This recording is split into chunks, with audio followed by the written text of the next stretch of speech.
Welcome everybody to Hobby and Chat. This is the Twinned Coot, and with me today is Age of Nagash. We're going to be talking to you about Age of Sigmar, and I'll probably pepper in a little bit of Warhammer 40k in there too. But welcome to the show, Age of Nagash. Hi, thank you very much for having me on your channel again, and it will be great to talk about all the changes we've had in the hobby coming up, and in particular Age of Sigmar 2nd edition. Yeah, it's been an exciting journey we've come, and a lot of stuff in the last few months. Yeah, just a lot of stuff going on. I'll be putting the link to Age of Nagash's channel in the description, and if you're listening to me on Age of Nagash, I am Twinned Coot. We got Age of Sigmar content, and Age of Nagash has a lot of death content. Yeah, mainly prioritising death. I'm sort of leaning a little bit now, maybe towards Stormcast, just because it does pay me to say it every time, but I do really quite like him now. But yes, as mentioned, I will add your link to your channel in the description of my video as well, and make sure you check out Twinned Coot because of all of his really useful Warscoll reviews. And correct me if I'm wrong, but is it data sheets? Is it for the 40k? Right, yep, it's the data sheets. Yeah, that's correct. Right, okay, so let's start with what games we've been playing in the new edition. Well, let me. Sorry, a second. I was grabbing my books. Let's just do a little bit of pre stuff. Got some painting and games we've been doing, or at least I have been doing. I've been painting up mostly my Adeptus Mechanicus for 40k because I got another tournament coming up. It's actually a big one this time. It's called Battle for Maryland. Maryland's a state in the east coast of the U.S. It's like a whole team tournament. I'm pretty excited about it. It's 30 people, so it's going to be a GT, I think, technically.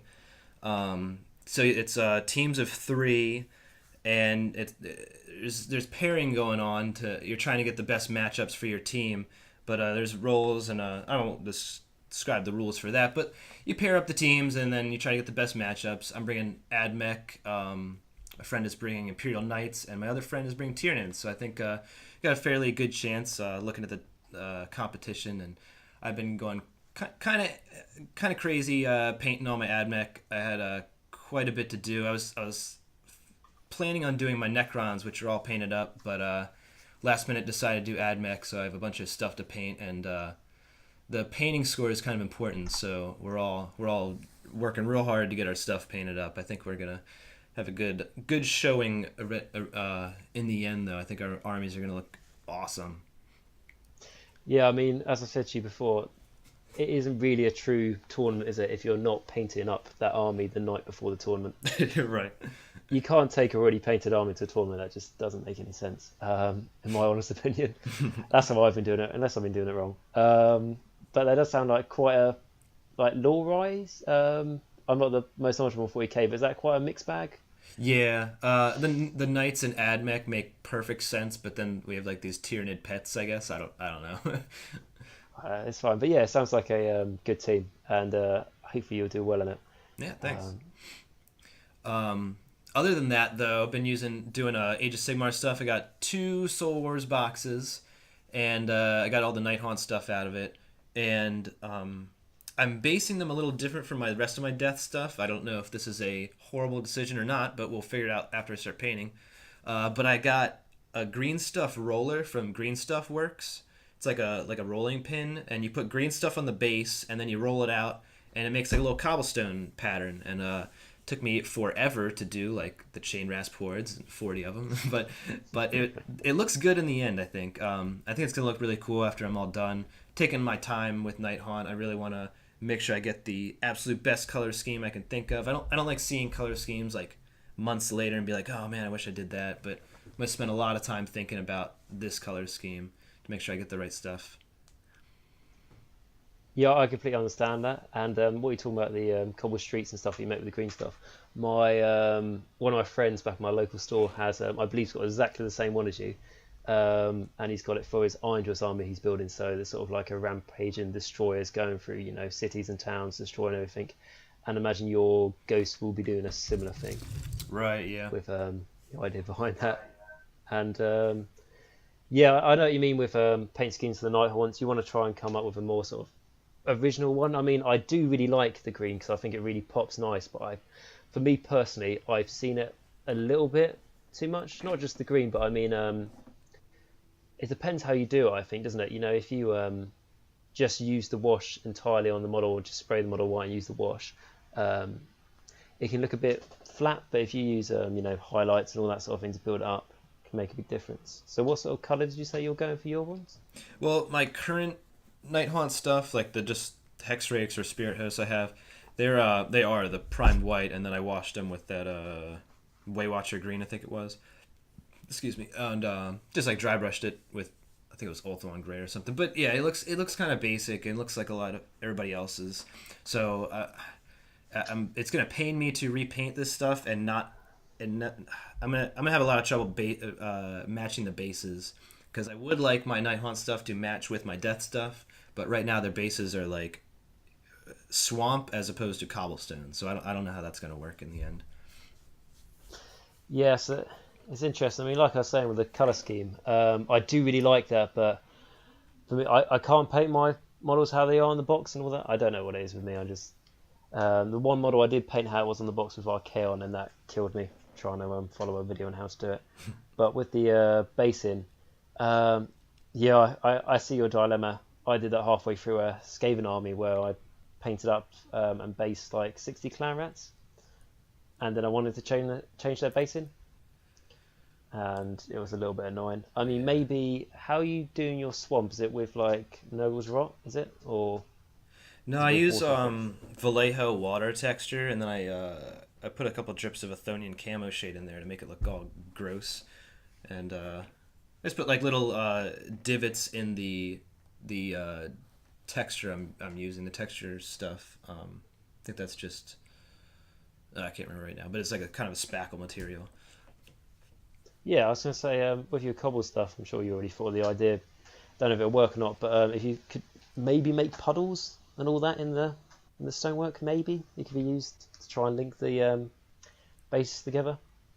Yeah, that's a good idea. I think I'm gonna try to experiment with that. I'm also doing, it's not 100% cobblestone. I'm gonna have like dirt overlapping and stuff, so maybe I can make the dirt look more like the swamp bases. So there'll be a kind of transition. Yeah, that sounds like that would make sense. Because ideally, you want to be able to, mix everything you've got already, don't you, with the new stuff and the old stuff, um, for it all to feed nicely together. Yeah, yeah, because Legion and Nagash, they can use a lot of the Nighthaunt stuff, and they can really use those chain rasp boards for sure. Yeah, I mean, can they use? They can use all the Night Haunt stuff, can't they? I It's might be just wrong, but Well, it's just the stuff in the Soul Wars box. It's like on the last right, page of okay. that scenario book. It says you can use just the stuff that came in that box. I guess just because they didn't have a full night, you don't have a full Nighthorn army, so they're just let you throw in the Night Legion Nagash. Yeah, that makes sense. But to be fair, with the new Nighthaunt, allegiance abilities and battle traits and command traits and so on, you sort of just want to really run a Nighthaunt army. I think if you want to head down that direction, because some of their stuff is really quite cool and fun to play, I think. Yeah. So, what about you? You got any painting or game tournaments or games coming up? So with me, I've been trying to do some of the hobby. So I've been doing some painting. So I painted a my Night Shrouds on his mount probably about 4 weeks ago now, 3 weeks ago, which was basically me seeing how I was going to test my paint scheme on the Nighthaunt, because I had painted a little bit of Nighthaunt before, but mainly things just like Calm Wraiths and like Spirit Hosts from the Mortarks of Nagash. Um, so it was really interesting to see what it would be like on a full Nighthaunt model. I was really happy how that turned out. It was with like a grey and red scheme using Blood for the Blood God, and I based it the same as the rest of my Death army, just so, like we were saying, they can all sort of fit in nicely together. And so I painted him up, and then I painted my first Stormcast up, which, like again, is a Stormcast, but I don't care. I'm happy with how the paint scheme turned out, and it's a sort of it's three colours the paint scheme. There's a little bit of a fourth colour, which is like a blue one for like crystals, but the paint scheme is a sort of dirty white for the armour. It's got green for half its cloth, and then it's got brown for the other half. And the whole idea behind this is to make it feel a very sort of natural color scheme, not metallic at all, apart from like the hammer and swords and things like that. So it would fit nicely in with like some Sylvaneth forces, because I do want the Stormcast army to be based in the realm of life. So like I say, for it all to sort of fit in with that nice sort of like natural living theme. And the lore I've got a little bit behind it was there is a city in the realm of life called the Living City, and I can't remember so much about it, but basically Stormcast lived there, Sylvaneth lived there, Wanderers lived there, like free people and dispossessed as well. So if I use that as a base for my like narrative, it can really give me that motivation to add in all these different units from different armies. And the basing for it is the Shattered Dominion bases from Games Workshop, which dry brush them up as stonework, and then I've overlapped it with like flowers and plants and greenery, just to really give that sort of natural look. Which and the reason why I'm saying that in so much detail is just because it's so much different from my how I paint my death, which are really quite grotty and dirty and sinister looking. It's quite nice to have a change in paint scheme, I think. So yeah, that's the hobby I've been doing so far. I've only built and painted 3 models from that Soul Wars box I bought, like I say, about 3 weeks ago now. But it's getting there, slowly but surely. It's getting there. So I've done that, and yeah, that's all the like painting and stuff I have done. I have had a couple of games so far in the new edition, and that was both with Death. So the first one was with the Legion of Night, where I had Manfred and basically a bunch of Death Rattle things, and that was more of a narrative game to kick off the new edition. I had with my friend who was playing Gutbusters, and I did outnumber him with models, but he did have like 9 lead belchers, 9 iron guts, like 3 butchers as well, I believe. So he definitely had the heavy power to smash my little skeleton skulls.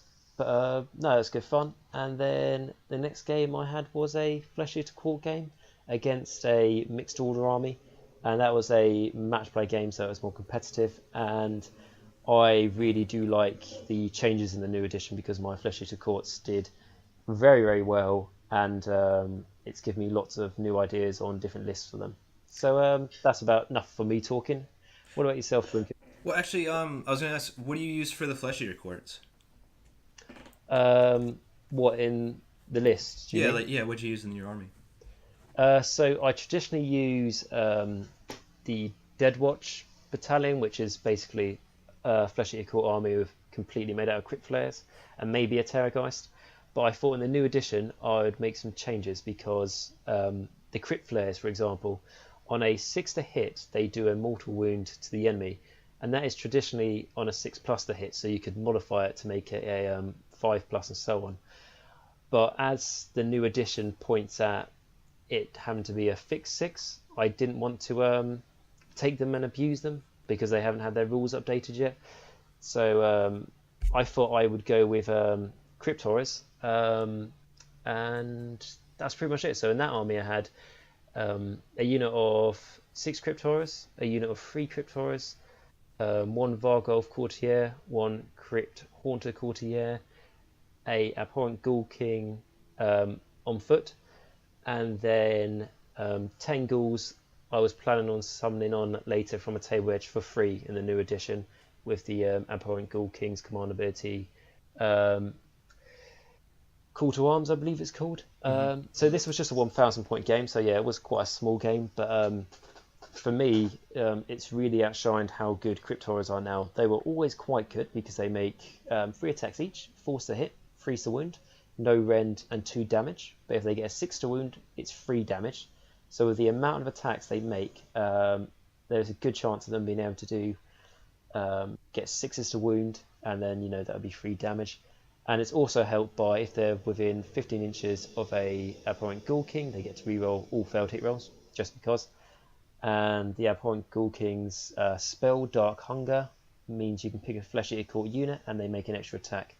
So this unit of 6 I had, we're making 3 attacks each. We're now making 4 attacks, and because the champion makes an extra attack, it's making 5. So what's that? Is that 29 attacks, I believe? on a enemy that I think had a 4-up save, which isn't too bad, but even without rend, every save the enemy failed, it was going to do at least 2 damage. And I've always liked Crypt Horrors, but my only concern with them is if you fight against a Stormcast army that has the traditional 2-up save, we roll in 1 a lot of the time, they just couldn't do any damage through. They doesn't matter how good how high your damage is, if it's like 2 or 3, you're just not breaking a 2-up save, we roll in 1. But now that Mystic Shield has changed, so it no longer lets you +1 to your save, but instead reroll a save roll 1. Even if you do fight against like Stormcast armies, it's going to be a lot harder for them to give a unit a 2-up save rerolled in 1, because I believe Staunch Defender has changed a little bit as well. So basically, it doesn't matter too much about Rend and Mortal Wounds anymore. Of course, Rend and Mortal Wounds are going to be excellent, but the trade-off between, for me, Crypt Horrors and Crypt Flares. Crypt Flares are fantastic with their -1 Rend and their doing 1 mortal wound, but they only do 1 damage compared to the Crypt Horrors 2 damage or potentially 3. So I wanted to try them out, and they served me very well. So yeah, I'm very happy with Flesh Eater Courts in the new edition, and in particular with the changes to shooting, just makes them a lot more survivable. And with their ability to call on a small size unit from a board edge by using one of the Ghoul King command abilities, it just gives you that extra tiny unit that's not really going to do anything you summon on, but you can summon on behind the enemy, so that means they can never leave their home, their territory, undefended.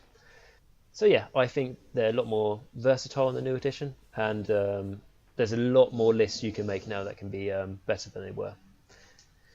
So yeah, like I say, that's me talking about Flesh Eater Courts for a long time, but what games have you had so far then? Yeah, I've actually I did have 3 games. I remember what my 3rd game was. So far, I've played with my Seraphon against Fire Slayers, and then I did a rematch of the same thing, and then I did Nighthaunt against Flesh Eater Courts. So my first game, yeah, and oh man, both Nighthaunt and Seraphon are freaking brutal. So my first game, like I said, it was against Fire Slayers. I took 2 units of 4 Salamanders, some Skinks, 2 Bastillodon, brought 2 Slan Mage Priests, and Astaroth Bear. So you can tell what my strategy is. It's summoning a lot of stuff. My friend was, it was just the first game of 8th, and so we were kind of just messing around, so I was proxying a little bit just so we could see what would happen. And I basically made a line of Skinks in front of my stuff that he charged into first turn, because he had those runes that give him +4 to charge, and then he just dropped right in my face and did that with Hearthguard, no less, or Auric Hearthguard, right? The I Earthguard can't remember Berserkers. Earthguard Berserkers. Right. They want the flails that do mortal wounds. Yep, those ones I know. Those guys are pretty brutal. But yeah, he charged into my line, and I just kept summoning salamanders. I started with 8. I had I think like 15 by the end, and I lost like 6 during the course of the game. So I had so many salamanders, and I'm just like summoning them down, teleporting them around, just shooting out some fire. It was a good game. We got down. It was the one. Is it Duality of Death, where you have to have a character or monster on the objective? Yeah, that's correct. So there's like 2 objectives in the center, and you need a monster, or a behemoth, or a hero to hold them. Yeah. So he had. By the way, his Fire Slayer army is just hordes of men. Just I think it was 90 Duardin and then a couple heroes. But he got on one of the objectives with his Magmadroth and just surrounded it with berserkers, and I just slowly whittled away at the screen, and then I think I had to kill him. Excuse me. I had to kill it because it was gaining too many points, because it's cumulative objective points. So I think I killed it last turn, which was the last model he had. So that was a solid game. The next one, excuse me, I played again with Seraphon against Fire Slayers. Had roughly the same list. I think I swapped out a Bastillodon for the Starseer, the Skink Starseer, and I also added. I was a real mean guy. I brought the Chronomatic Cogs and the Balewind Vortex for my Slan, and the two Slans. And so I summoned those two endless spells. So now one of my Slans can summon or can sacrifice 5 spells to summon. The other one's sacrificing 3 spells to summon. First turn, I didn't summon anything. I ended the turn with 24 conjuration points. I can't remember what they're called. Ended up with 24, and then the next turn, I got another huge sum, and so I teleported my Slan on the Balewind. Pretty sure you can do this with the Lords of Space and Time. It just teleports the unit. Either way, I just would have teleported the other Slan. But I teleported the one with the Balewind, and he summoned, and then I also teleported some Skink Handlers, and then I summoned 4 Salamanders in front of him and a Bastiladon, and that just wiped that whole flank just with shooting. So yeah, Seraphon's summoning is oh man, so brutal and disgusting, and just you can get so much shooting out like real quick, and it's hitting that turn. It's not like you're summoning a combat monster and then you have to hope that it makes a charge. Like no, you're summoning it in and you're shooting that turn, and it's Salamanders and Bastiladon just do work. It means that you're always getting your usage out of it as well. Like you say, you're not trying to summon it and think, oh god, hopefully it charges this turn, otherwise that's a turn wasted. You're actually making use of it the turn you summon it. And like Salamanders, they're not too bad, are they? They're alright, aren't they? Ooh, I love them. I have fought them once and they did feel pretty horrendous. What do you say? Yeah. It's only 1 attack, hits on 3s, wounds on 3s, Ren 2 d6 damage. But how cheap they are as well. They're 40 points. Oh my god. So yeah, I learned. But one more thing about the Salamanders, I put the Asterith Bear so they can reroll all hits, that's very important to the strategy. But so I was looking at the points for the summoning, and I learned that one conjuration point is effectively 10 points in the game. So like 6 points will get you. Excuse me. 6 points will get you a unit of Skinks, which is 60 points. But it also gets you 1 Salamander, which is 40 points. So summoning Salamanders, which in the first game I thought is what you should be doing, just spamming Salamanders, it's actually not that cost effective. Like you're getting effectively less game points for the constellation points, or conjuration points you're doing. But when you go towards the top of that list, you get 24 points for a 280 point Bastiladon. That ratio is a little bit it's skewed the other way. So now you're kind of getting more points for your conjuration points. I wish I had another word than points, but hopefully that wasn't confusing. But you get more bang for your buck with the Bastiladons, is what I'm saying. Yeah, and you could always do with more Bastiladons, can't you? Yes. Yeah. Yeah, while the Salamanders are good at taking out, like, you just drop them next to a unit and just destroy it, the Bastiladon can drop down and kill some support characters because you got that 20-inch range. 20-inch range? Yeah. With it? Oh, okay, yeah. With 2d6 attacks. With 2d6 attack, that means they're not too bothered about maybe that -1's a hit? Right, yeah. And they're rerolling hits, so that, yeah, they're not worried about that. Oh, okay, well, that gets rid of that one then. Yeah. Yeah, that's good, because Seraphon before, they did have some good lists, didn't they, in tournaments, but it was very few. I mean, you had the Croak Tornado, and then what else did you have? I think people took 1 or 2 Dreadsaurians. I took 1 Dreadsaurian, had a lot of fun with that. I'm not sure how competitive it was. It was a lot of fun, and it did do work on some lists. But sometimes this Dreadsaurian just gets wiped, and that's all you do. But the Croaknado, yeah, that was very unbalanced. I love Seraphon. I've been playing him for over a decade, but I refuse to touch Croaknado. I also refused to do the Warscoll review because I did not want to condone that behavior. But now it's gone. So well, that's very respectful of you. Yeah, I'm happy with the Balewind now. I will be using it with my Slans for sure. Yeah, it's been pulled back just a little bit, hasn't it? I think we'll save many friendships and potentially lives in the future. So that was good. And like I was saying, when we are talking about the Seraphon, it's nice that now, because there's this extra option of summoning. When I mean there's this extra option, I mean you'll be doing it a lot more times than you won't be. Just gives you that many different ways you can build your lists, doesn't it? Just gives you so many more options you can do, and game plans that you don't need to think, oh, I need to build my army in this certain way if I want it to do well, Yeah, which is really nice. yeah, it's fun to also be able to kind of build your army in the heat of things. Like if you need shooting to kill a character, you just summon a Bastildon or whatever, and you get to react on the fly, and it's really powerful. Well, it's all about having that toolbox, isn't it? Yeah, Which summoning used to be like when you had to, even when you had to pay points for it. I know Death Army, sometimes people would take like, even they would only take in a 2,000 point game only like 1,400 points, so then they can summon on an additional 600, depending on what the battle plan was going to be or what army they're fighting. They can really adapt um, how they're going to personally play out that game with whatever gets thrown at them, which is nice. You can do that with the Seraphon now and not have to pay points for it. More yeah. like real army building points. Yeah, I had a lot of fun with the end times, Warhammer Fantasy. Towards the end, I picked up a Death Army in the end times. That's when I started my Death Army, and I just all of a sudden just like bought basically every Death model because I wanted to be able to summon anything I wanted, and I had a lot of fun like creating my list, and then I would make a side list of like the things I could summon. Like if I need anti horde, I would summon this set of things, or if I needed anti like elite troops, I would summon this set of things. It was a lot of fun to just create different scenarios and just what if what if you needed this, and is this cool creating those situations.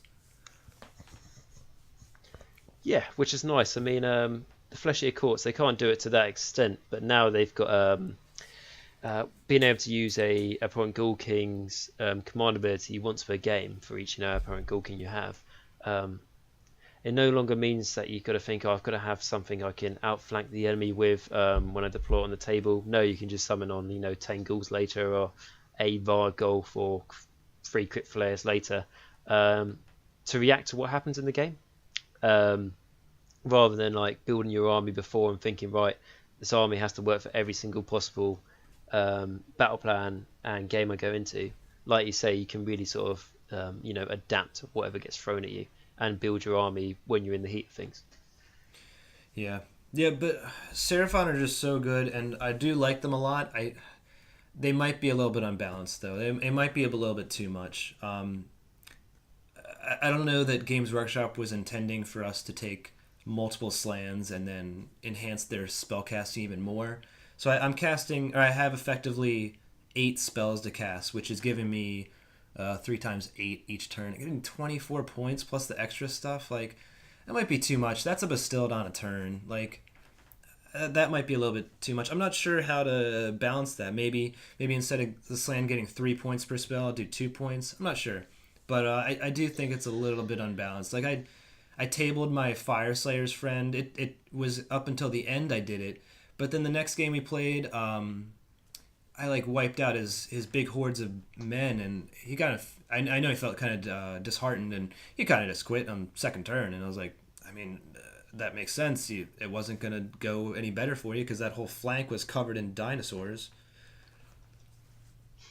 Yeah, I mean, like I say, it might be a little bit too much, but I think, like everything, it's just going to be one of those things we're just going to find out later on down the line if it gets changed, edited, and an FAQ.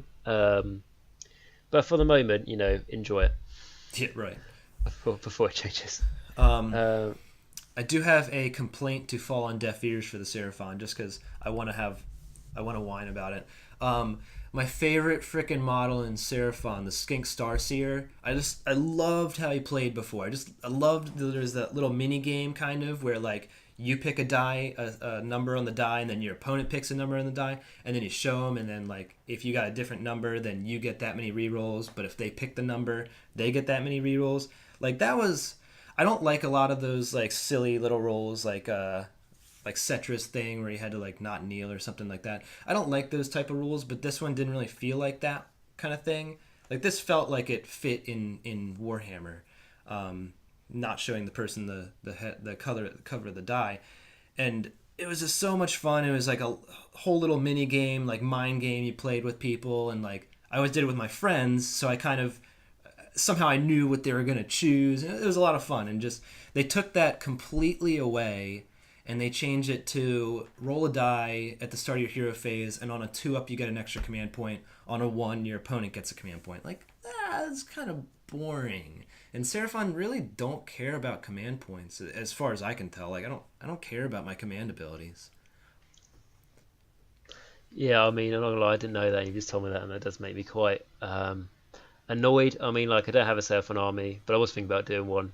But it was, like you say, it was one of those fun things, and it's just been changed to something now where it's like, I can imagine the first time you use it, you'll roll a 1 and you'll give your enemy a command point. Like, I'm not saying, the risk before wasn't there, but I mean, the reward was so cool. But now it's just like an extra command point. And command points are good, obviously, in the new edition, but it's not that mini game you had before, like you said. It's just going to be one of those things that's quickly resolved at the start of the turn, or in the hero phase, and that's it, and that's gone. And then, what's the other reasons to bring the stars here? Is there? No, there isn't another reason to. I mean, his spell is good, but it's kind of to me it was kind of an afterthought after the rerolls. Like the rerolls they were good, and maybe that was the problem. The rerolls were too good, but I don't know. I mean, 140k has that reroll mechanic, and I don't think it breaks the game or anything. It just kind of gives you a little bit of a boost. Yeah. Or you can be Zeech and just pick your dice and not even have to roll it. Right. Yeah, it's no Destiny dice. Like, come on. No. Yeah, it's. I think maybe it was just one of those things where I don't know anyone who personally did it, and I'm not saying people do, but maybe people complained about it. Maybe people were really unlucky and they always presumed their opponent wasn't going to choose a 6, to have 6 rerolls, and they always did. And then this guy always got, played against the game and the enemy always got 6 rerolls. But I don't know. I think it was. I don't know. I would go to say it's harmless, but there's plenty of other nasty things out there. Yeah. It's just a reason for me not to take the star. Seer if I had one. Mm-hmm. Yeah, because that's that little cool thing gone now. Yeah, I'm probably not going to take him anymore. He's 200 points. Like, I don't see the point of it anymore. He's 200 points. Yeah. You get a Lord Turson on Draco for 20 more points than that, and he is horrendous. Yeah, you can spend a few more points in your. I think it's 60 points, but you can get a Slan now. Like, no, thank you. I bet his attacks were pretty good though. Were they a D3 damage one? Were they? The Starseer. Yep. He has one attack. I have no idea what it does. It's just one of those. It's going to be one attack, hits on a 4, wins on a 3, -1 red, and D3 damage guaranteed, isn't it? Right. Yeah. Probably. That wizard attack. Yep. That never hits. Yeah. Okay, so that was Seraphon. The last game I played was Nighthaunt, and they were that was a lot of fun. Nighthaunt is a very good army. It synergizes really well together. I gave myself a advantage inadvertently because we weren't playing on a normal game table. I had to set up a table on some other. We were playing a game store that was full, and I had to just set a table up somewhere, and so I could only find a 4x4. So my army was able to compress itself much more than maybe it would have otherwise. I'm not sure. But I basically just surrounded my support characters and just buffed them the whole time. So I basically just brought what I had. It wasn't anything crazy. It was 40 chain. It was basically the 2 Soul Wars boxes combined with Nighthaunt. I had 40 chain gas. I did bring 12 spirit hosts, 2 units of Glaive Ray Stalkers, the Knight of Shrouds on horse. Night Shroud's off a horse, Spear Torment, Soul, Guardian of Souls, Vampire Lord. Vampire Lord is really good, and also the Murmorn Banshees. Oh my god, they're so brutal. I remember looking at their scroll when they first came out. I was like, oh man, I'm really pumped for the Murmorn Banshees. They look so cool. And then I saw the Warscoll. I was like, oh, that's it? Okay. Well, that's boring. But when I got the book, I started thinking like, what if I took 12 Murmorns? What would happen? What would my strategy be? So let me just tell you about the Murmorns. It's 80 points for 4 of them. They have 1 attack. It hits on 4s, wounds on 3s. Ren 2 D3 damage. So like at first you look at it, it's like, wow, that's a really good attack, but it's only 1 of them. So you're like, I don't think I want to spend 80 points for 4 of those attacks. But then there's multiple ways to get multiple or extra attacks. So I took the Vampire Lord, I took the Knight of Shrouds on horse. I took the Knight of Shrouds off horse, like I said, but I didn't end up using it. And then I came to the game with 2 extra command points, and then I started on first turn with a 3rd one. So I used I had used that 3rd command point to reroll a charge because I rolled 2 1s when I needed a 3, of course. But the Banshees, they charged into a Ghoul King on Terrorgeist. Sorry, I was playing Flesh Eater Courts. They charged into a Ghoul King on Terrorgeist, just surrounded it. I pumped him up to 3 attacks with the Vampire Lord and the Knight of Shrouds on Steed, and they just decimated it, like just absolutely destroyed it. And then the next turn, he charged in a horde of 20 ghouls and then 3 flayers that he summoned with the Ghoul King. And they just sat there. They, in this situation, I did have a triumph to let me reroll save rolls, so that absolutely saved me in that specific situation. But he hit me with the ghouls. I rerolled my saves and saved quite a few of them. And then I hit back and destroyed the flayers, destroyed the ghouls at the same time. Because one thing to note is the Knight of Shrouds on Steed, his command ability, it only works in that combat phase, so it's kind of meh. But the Vampire Lord's command ability works from hero phase to hero phase. So I had that ability still off, so they had 2 attacks still, and they had their 12 models. And they just crushed those ghouls and flayers. And then what did they do after that? Then they moved up to another horde of ghouls. It was 40 of them. And I underestimated the ghouls, and I didn't put all my command points into giving them 3 attacks. So I gave him like a 2 attacks, and they didn't quite kill the ghouls, and then he healed a bunch back. And then the next turn, I put in more attacks, and then I killed him. But they also killed a Crypt Courtier. And so it's only 12 models. It's a 4-up save. It's the Ethereal save. So you'd think it would die really quickly. But you put the Spirit Torment near there, which D3 models coming back doesn't sound like much. It's at the beginning of the Battle Shock phase, of both Battle Shock phases. So it's actually pretty bonkers. So you get D3 back each in your phase and the opponent's turn. In the before the Battle Shock, so you kind of get this little buffer against a bad Battle Shock test with the Spirit of Torment, or he just heals your models back. So he was doing that. And then I was saving a point for Insane Bravery just to make sure I didn't lose anything else. And then the Guardian Souls or whoever, the Vampire Lord is also good because he has Deathly Invocation for another free D3, free D3 models back, and. So I just kept healing the Murmur and Banshees back. It was just really easy. There was only 1 wound, so it's just super easy to bring them back.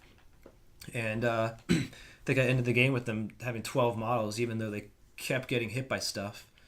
But yeah, I just kept healing them back, and the Vampire Lord and the Murmur and Banshees combined, I think that's a really, really good combo. Yeah, by the sounds of things as well. Like, I was always a bit unsure about those Banshees because, like you, first time I read the Warscoll, I was like, yeah, the attack's quite nice, but there's only 1 of them. And then when you read the ways for them to gain more attacks, it's like, is it if they unbind a endless spell, they take D3 mortal wounds, but they get an extra attack? Is that correct? Yeah, I should have said that too. They have 2 abilities. One of them is if they unbind a spell in your opponent's phase, they get an extra attack.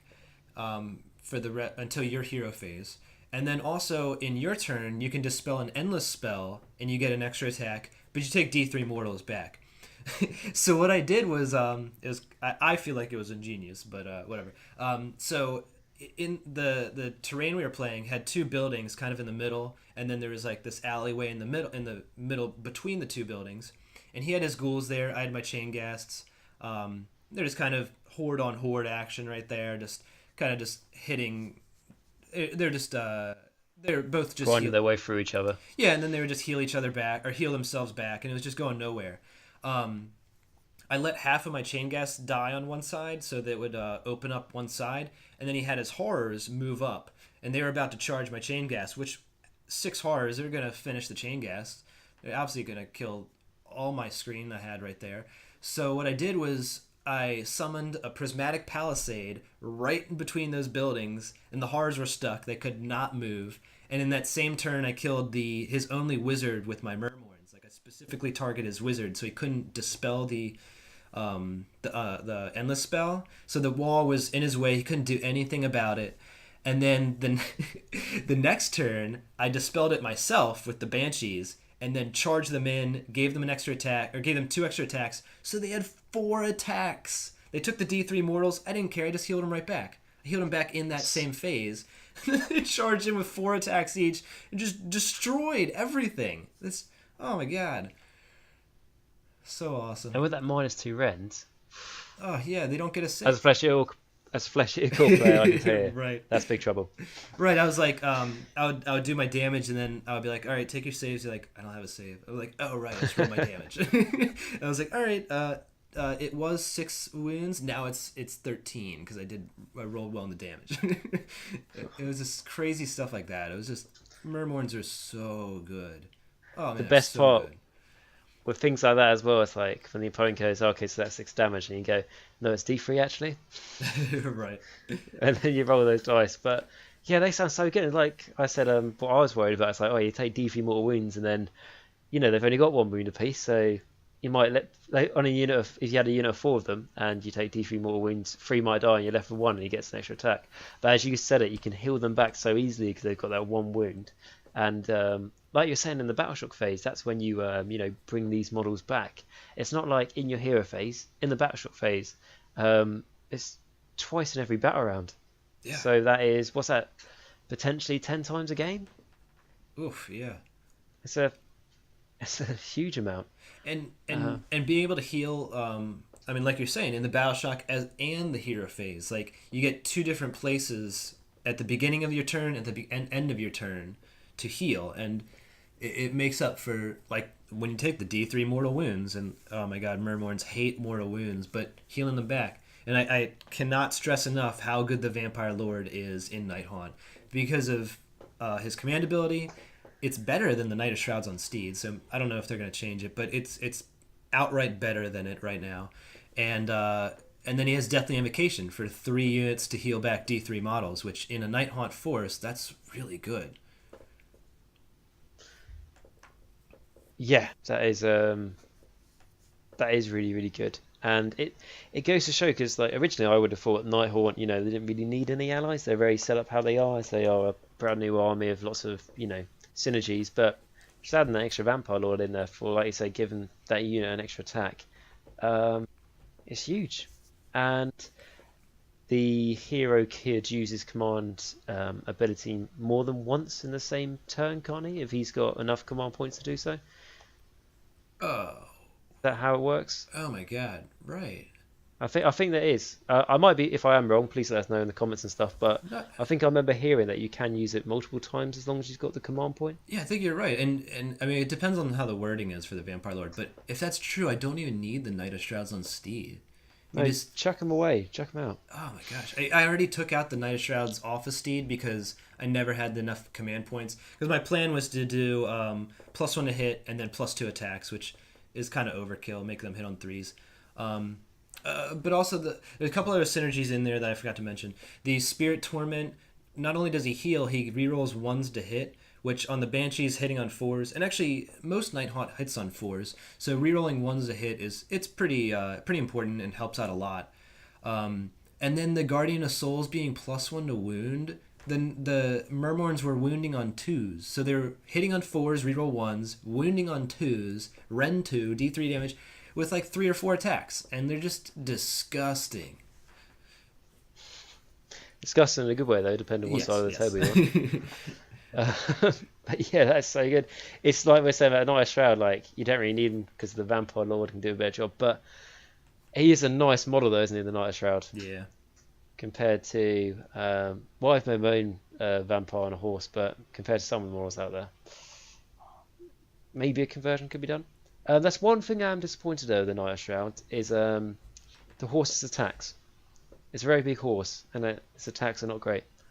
Oh yeah, you'd think they'd be a little bit better than kind of a They're the regular standard. horse. Yeah, Yeah, unfortunately. yeah. But yeah, throwing that, I threw in the prismatic palisade. A, because I had extra points, but B, because it's good. It's just a really well-rounded piece. Like just throwing a wall in front of shooting or a incoming charge, like it's really helpful.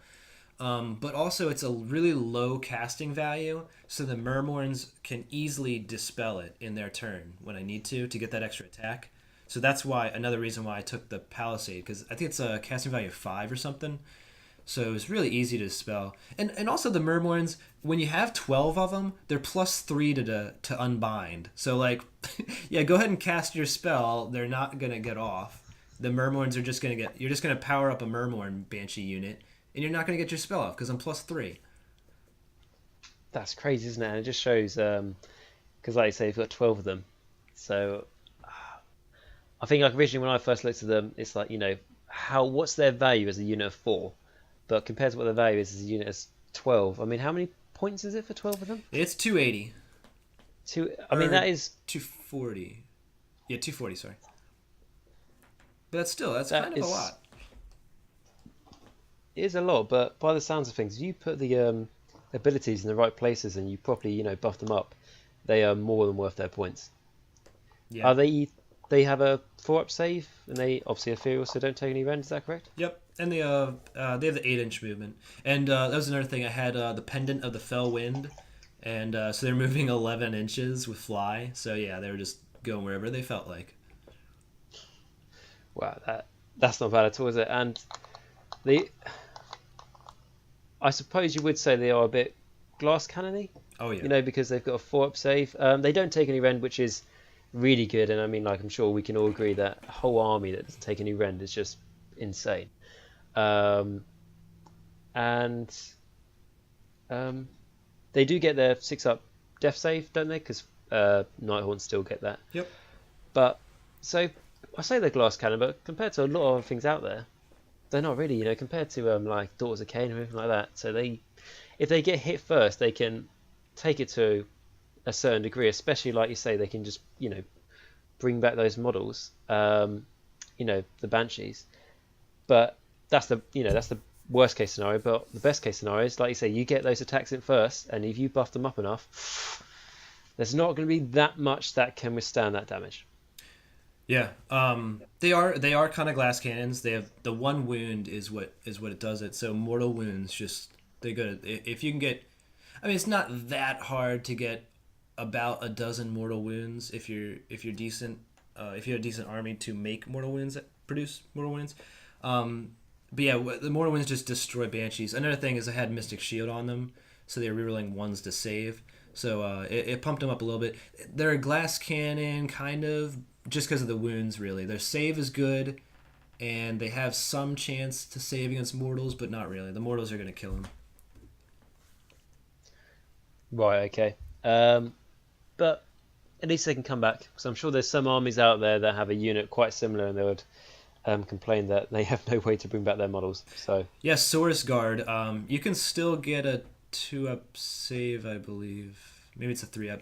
But 3-up rerollable save with them, and they ignore Rend. Or they ignore Rend 1. But yeah, that was their problem. They just take mortal wounds and they're dead, and that's the end of that. So it wasn't really. It's kind. They have their reason situations, but they're not really worth taking sometimes because the mortal wounds just kill them, and that's the end of that. But you can't heal them back. But Murmorns, you can. yeah, exactly. So it highlights a strength they have. Oh, the other, and I mean, it is going to be better if they had 2 wounds, obviously. But I suppose if they've only got 1 wound apiece, it's easier to bring them back. I mean, if they had 2 wounds apiece, I mean, they would die less. But at least you're always guaranteed to get at least 1 back. Right. Yeah. Very good point. Right. Yeah, and I did take all the healing things like Ruler of the Spirit Host, the command trait. That's really good. Yeah, Spirit Torment, Ruler of the Spirit Host, Guardian of Souls, Vampire Lord's Deathly Invocation. So I was healing back like all day long, and just I got him down to, I think he got him down to 4 models at one point, and he was like, "Yeah, I took a huge chunk out of him." I was like, "Oh man, that was kind of brutal." I was worried about my banshees, and then in my following hero phase, just whoop, but back up to 12. Yeah, it's and that's just like one unit out of all the new Nighthaunt stuff that's got has so much potential. So it's really really nice to see this because what did we look at about 3 months ago, 4 months ago before we knew all this Nighthaunt stuff was going to come out.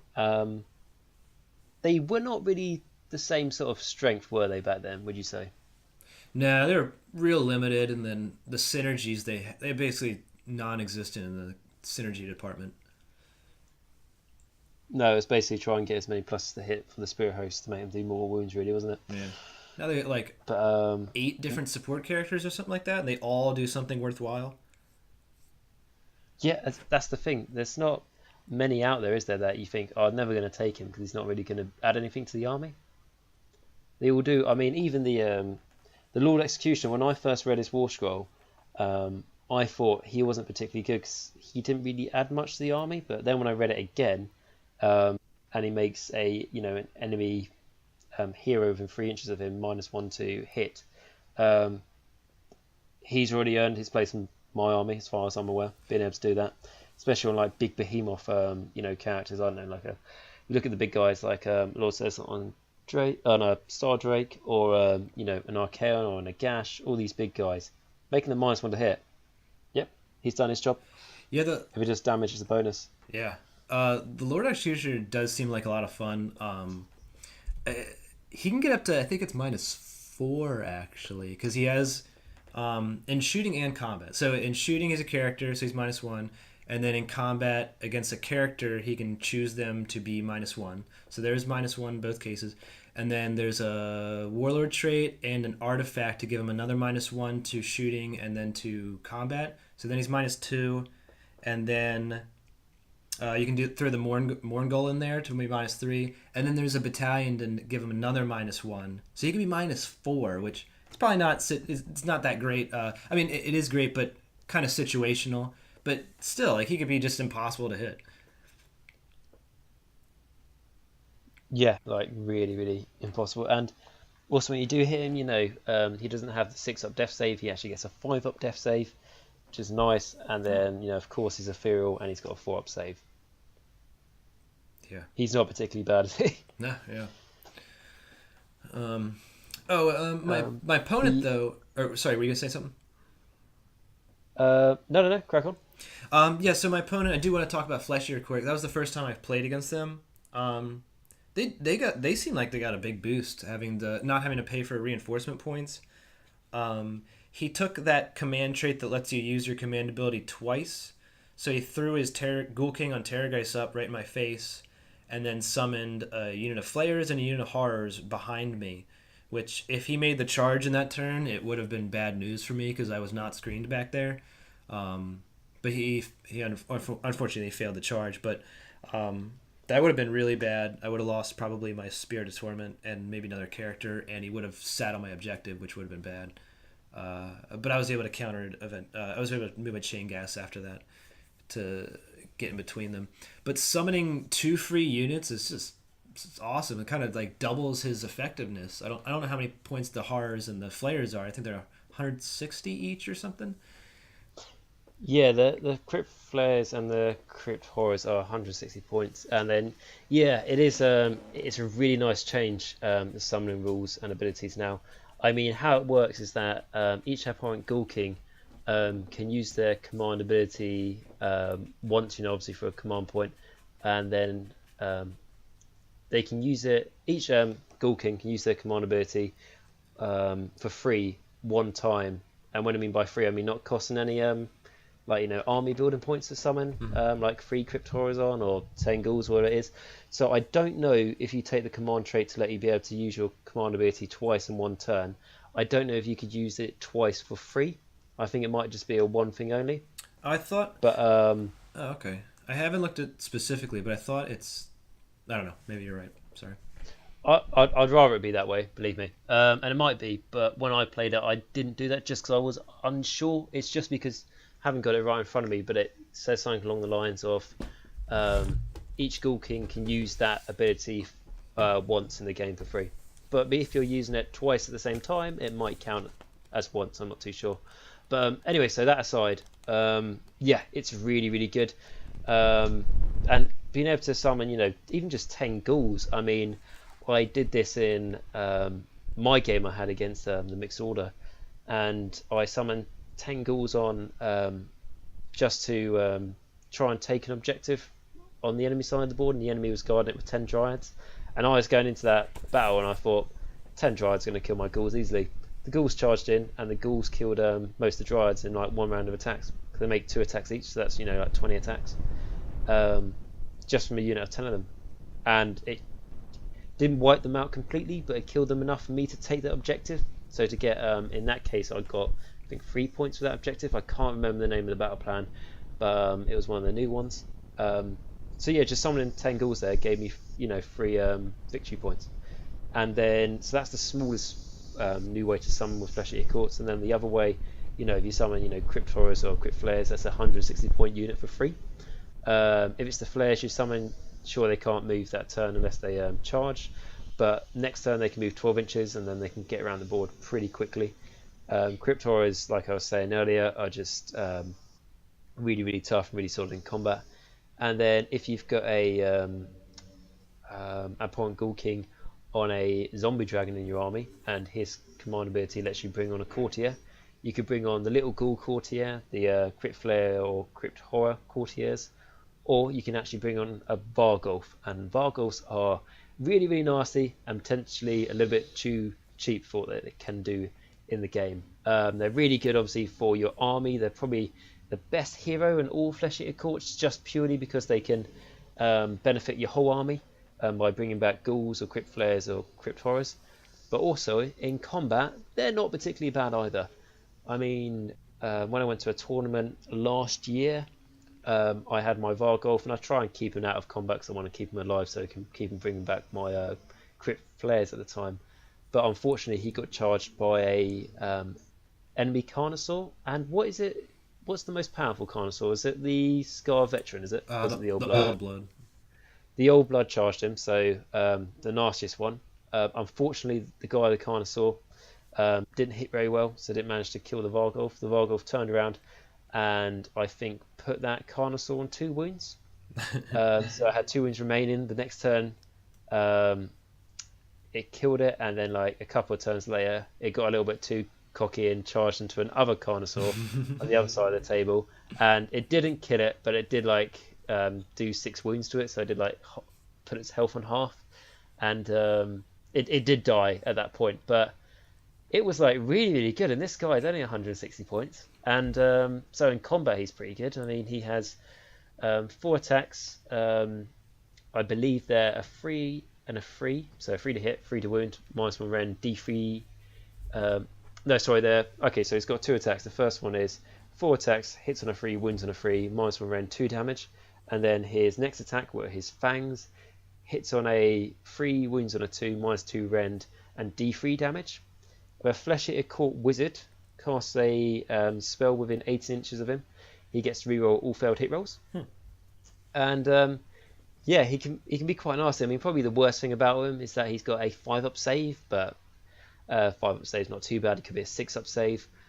But the fact that he adds so much to your army by reinforcing, bringing back all these models, like bringing back like a Crypt Horror, that's a 4-wound bloody model. And he has the potential to, bring back 6 a turn. Now that's very unlikely, but he usually brings back a couple a turn. And the other nice thing about him in the new edition is that he has got 8 wounds. Like I said, he's a pretty solid character, but he's not a monster, so he will benefit from that. I believe it's called the Lookout Sir ability with enemy shooting. So yeah, being able to summon one of those for free, like I started this conversation by saying, is pretty good. Not too bad at all. Yeah, I really like his healing ability. when I was my friend had one too, and he rolled well on the healing thing, and he summoned, I think it was 3 or 4 horrors back to a unit. I was like, oh my god, I thought I was almost done with them. Oh yeah, Why don't you that's horrendous. explain? I'm not too familiar. Can you explain how the healing back works? Yes, so if I take the Vargol for example, because he can heal everything, um, so he will roll 6 dice in his hero phase for the Vargol, and then for every 2 or more, he can add 1 crit ghoul to a unit within 10 inches of him. For every 5 or more, he can add either 1 crit horror or 1 crit flare to a unit within 10 inches of him. So what I generally do is take 2 Vargolfs, and then what I did in my crit flare army was I took 2 Vargolfs and a crit flare courtier, or crypt infernal courtier I believe it's called. So I was rolling 18 dice to bring back my flares, and I was averaging, I don't know, probably about 6 flares a turn, something like that. One time, I brought back none. One time I brought back, like 11. Um, so it is. I'd say with Fleshy Courts, the biggest thing with it is it's a measuring game. You always have to make sure you're in range of each other. If it's just so you get the 6-up death save, or the I think the courtier save it's called now, or to bring back these models, it's very much a measuring army. So you've got to make sure everything's in range. But if it's in range, yeah, your opponent's going to absolutely hate you, because, like I said, that time I brought back like 11 flares, I believe it was. That's 11 full-wound models. So that's 44 wounds you just brought back for free, and this is before any changes to summoning, and it's still the same. So what did happen back then, particularly if you're playing against heavy shooting armies or just armies that had a little bit of shooting, the enemy would just snipe out your heroes as quickly as possible, and then your army would just fall apart because all your other guys have like 5-up or 6-up saves. But now, it's going to be a little bit harder to do that. And like we're saying about the Vargol, something else I've got to mention is if he kills anything at the end of the combat round, combat phase even, he heals D3 wounds. So, Yeah, you know. that healing back is awesome. Like I said, it happened with the horrors really badly for me. They were fighting spirit hosts, and I was like, oh man, spirit hosts are the kings of the long drawn battle. And then he was like, nah, horrors are pretty good. I was like, nah, no way. And the horrors were just crippling the spirit hosts. And it's funny because before second edition, I was not a fan of horrors because of the rend. I was like, they're just, why would you bring them? They have no rend. But their battle line, the 2 damage and then potentially 3 damage. That's really good for like fighting other battle line things, or even they're pretty durable. So just keeping them coming back, like I said, it's just the long game. It's just they're really good for that. The healing Oh, also helped a lot with the ghouls. Hit a unit of 40 of them, and after every combat phase, I was like, all right, I'm gonna wipe them out this turn, and then like almost all of them would die. Insane bravery, and then the next turn he would heal like half of them back. I was like, oh, okay, I got to put more effort into these things.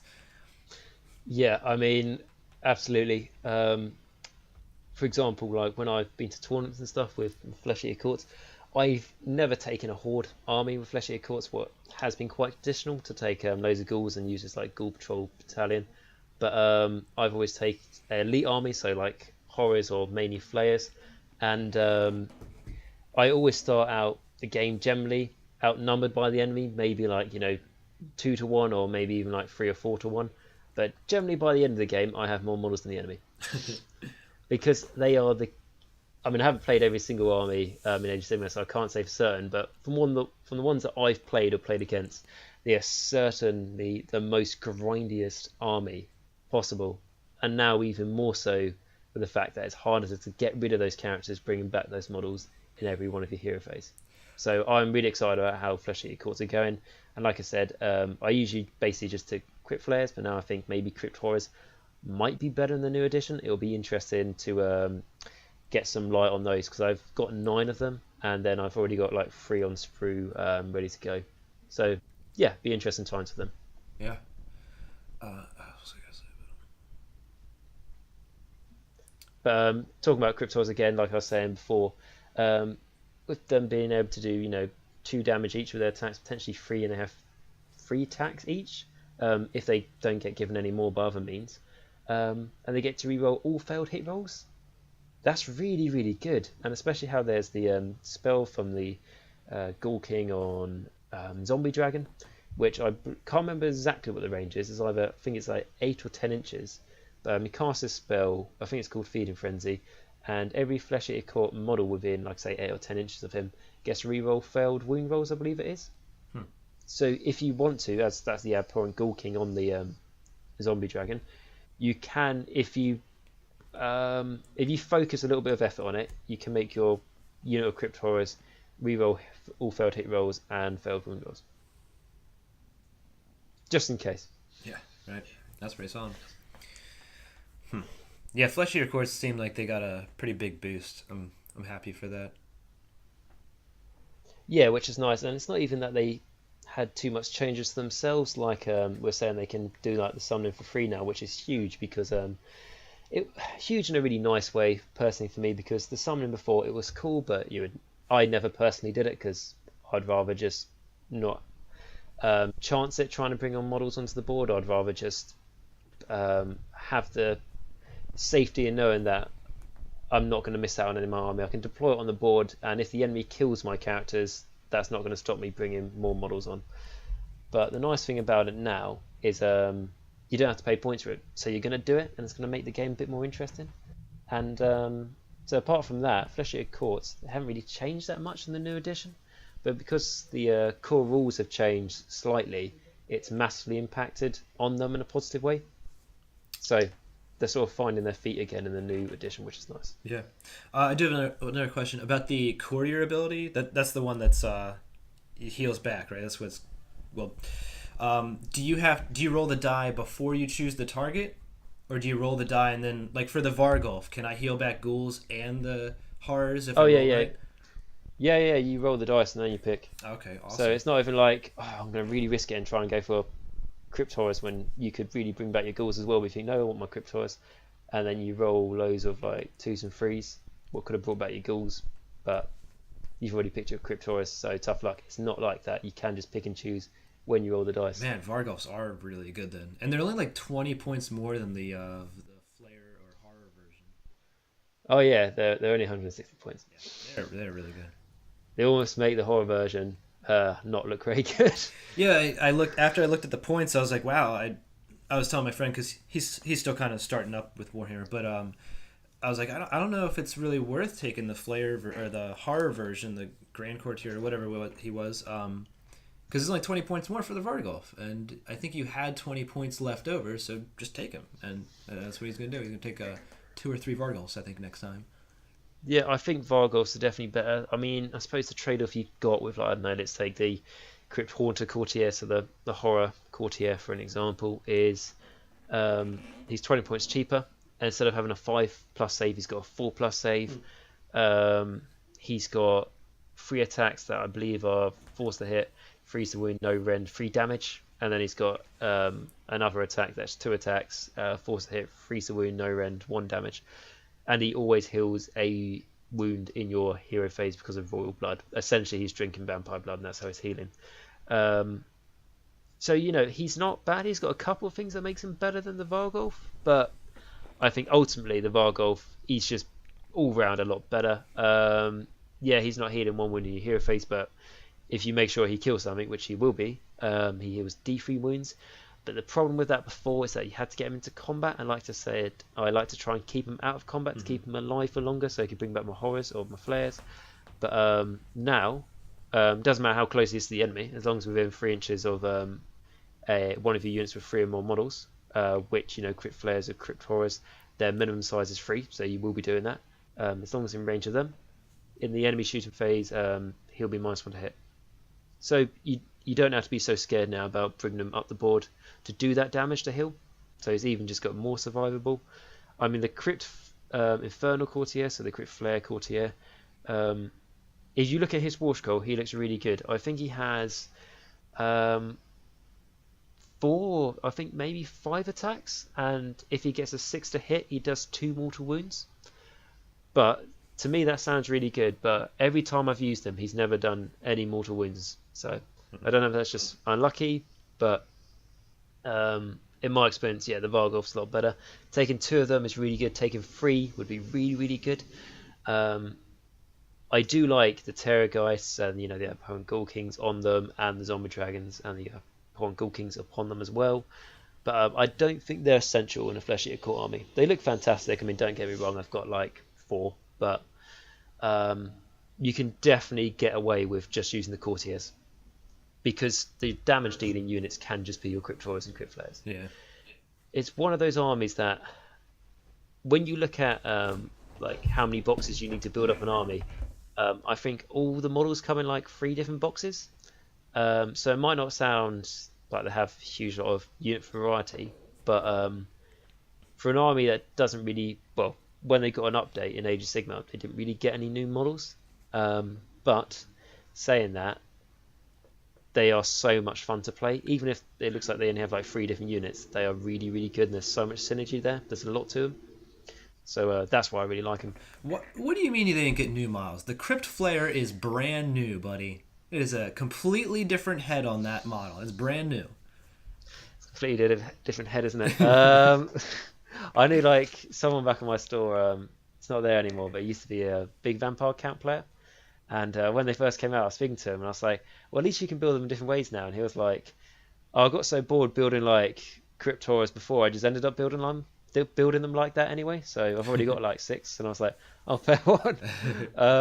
Yeah, I mean, I should be appreciative that we got a new Warscoll. That was very nice. But to be honest, I mean, always it would be nice to have new models for your armies, but I'm in no rush for new models for Flesh Eater Courts because they work very well how they are, I think. And they've got 2 different behemoths. They've got 2 different elite units. The Crypt Flares and the Horrors, and then the Crypt Ghouls. They're basic guys. Yeah, they've got a 6-up save, but they're pretty good anyway. So I think they're a nice sort of solid army. Again, they suffer what a lot of armies in Def do, with lack of shooting. But the best shooting they've got probably is from the Zombie Dragon, or arguably the Terrorgeist. But the thing I like about the Zombie Dragon is, I believe it's a 9-inch range. Pick an enemy unit. Either it's a 3 to hit or 4 to hit. If the enemy unit you're picking has got more than 6 models, you hit anyway, basically. Wounds on a 2, -3 rend, d6 damage. What's the range on that? 9 inches, I believe. That's pretty good. I was trying to help my friend with different strategies, and I was thinking maybe the Royal Menagerie would be fun, and then so you get 3 Terrorgeists, and then because you could do the artifact as -2 bravery, and then you could do like maybe Ravanax Smashing Jaws, and they're really expensive, but I really like them. The Morghasts, -1 bravery, so you can be -4 bravery to your target, and then just scream at them with 3 Terrorgeists, and even if they're leadership 10, you're doing on average d6 mortal wounds to them, effectively. Oh yeah, that could work well, and it could be horrendous. I mean, something what I did with my Crypt Flares. So I worked them as my I had a Abhorrent Ghoul King on Terrorgeist, and yeah, he had the artifact to make the 6-inch bubble around him -2 to bravery, and that worked beautifully because with the Terrorgeist, you pick an enemy unit within 10 inches, you roll a dice at this, when your Terrorgeist is on full health, you roll a dice, you +6 to it. Difference between that result and the enemy's bravery is how many mortal wounds they took. But as I was taking loads of Crypt Flares, which I like the Terrorgeist, but instead of rolling a dice and +6, you roll a dice and +1.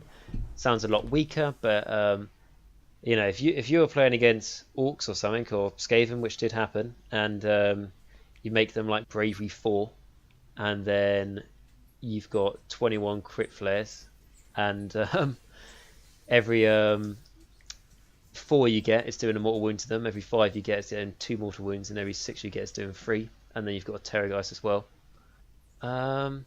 Yeah, many dead rats. Yeah. So it's something you can really, really play on, minus in the bravery and the Flesh Eater Court army, and that's one of the things that drew me to them, and also the Crypt Flares as well, with their anti-bravery shooting, is because bravery is something I believe a lot of people overlook in Age of Sigmar. because they look at it as in the battle shot phase, and if they're really worried about bravery, they can do inspiring presence.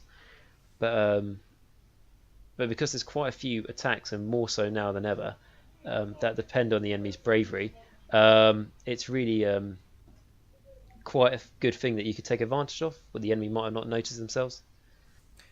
Yeah, in every one of my armies, I always, just for fun, make like an anti-bravery army. Like for Seraphon, I did it with Death. And then I never use it because I'm always like, well, they could just do Inspiring Presence, and then this whole thing is just pointless.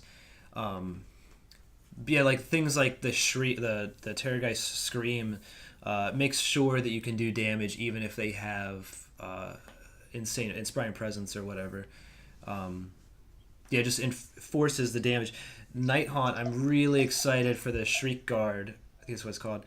The Shriek Guard battalion that lets if you're within 6 inches or maybe 3 inches of the Murmorn Banshees or the Dread Scythe Harridans or the other Banshee, the Tomb Banshee, they can't use Inspiring Presence, which, oh my god, I can't wait for that. That's gonna be so much fun.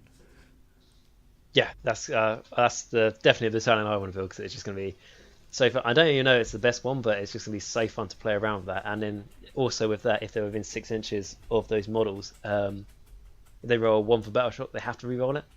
Yes. So I could just imagine the enemy. I don't know. They have a unit of Kern of Hunters or something, and it's a big unit, and you've done so much damage to them.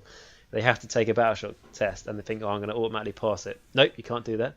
Okay, I'm going to roll a dice. Oh yes, I rolled a one. Going to re-roll that.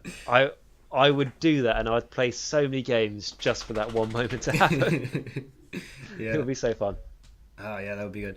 And also forcing, I don't know if it's all demons, but Nurgle demons, their standard bearer, I think, lets them heal back on a one for the bravery test, battle shock test.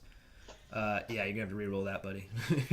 Yeah, re-roll that. Yeah, it's all the teams, isn't it? It's like oh, I remember that traditionally with like pink horrors and stuff, where it's like, oh, I'm just gonna pick a one for that. Yeah, you can re-roll that, please. Right. Oh man, it's gonna be so much good, so much fun. And then yeah, it'll be really good. And also, they are probably. I mean, I'm gonna say I love all the new Nighthawk models because I really do. They're really nice, and there's too many of them to buy, build, and paint. It's such a shame. But all the new Banshees are probably my favourites because they probably look the most creepiest out of all of them. Um, yeah, so the Banshee aesthetics, and especially the ones that haven't came out yet. What are they called again? The ones with like size for arms. I think it's Dread Scythe Harridan. It's a Yeah, Harridan. I know that. I think that sounds about right. But for me, they look like something out of Silent Hill or like Insidious, like a proper like horror film. Because just look really really creepy. That to me, that aesthetic is really really nice. Because quite frankly, I find that quite scary, and that's why you sort of respect it a little bit. Yeah. They've definitely overtaken the Mongol for me in like the creepiest Age of Sigmar model, and um, the battalion is it's more. I can't remember how many points it is and stuff, but it's more than reasonable to do. It's not like one of these battalions was like, oh god, I'm going to have to paint like 100 models or whatever to get that. It works quite well, which is a small amount. Yeah, it's actually kind of an expensive battalion. I think it's one of their most expensive, but I think it's one of the best, and it has a very low tax. It's 21 models total. It's not even that. It's 20. Or it's less than that. Because it's the 2 units of Banshees, 2 units of Harridans, and then a Tomb Banshee. And they're all cheap units by themselves. I am going to absolutely take 4 Murmorn Banshee or 12 Murmorn Banshees in one of those units, but other than that, it'll be cheap. Yeah, exactly. And I just wish those the last Banshees come out, the Scythe ones. They should come out by now. It's been a very long time. Yeah, I thought they were going to be out already. I thought they would be in this week's pre-orders, but they are. I'm not saying there's not enough stuff coming out because there's, like I was saying just a moment ago, there's too much. But unfortunately, like one of the models I really wanted is not coming out for a little while. Yeah. But I will also say I can't remember their name, but the Night Haunts like Hex Knights. That's what I used to call them before they got their proper name. Mm-hmm. The hero versions that have came out, they're mounted heroes. Dread Barrow.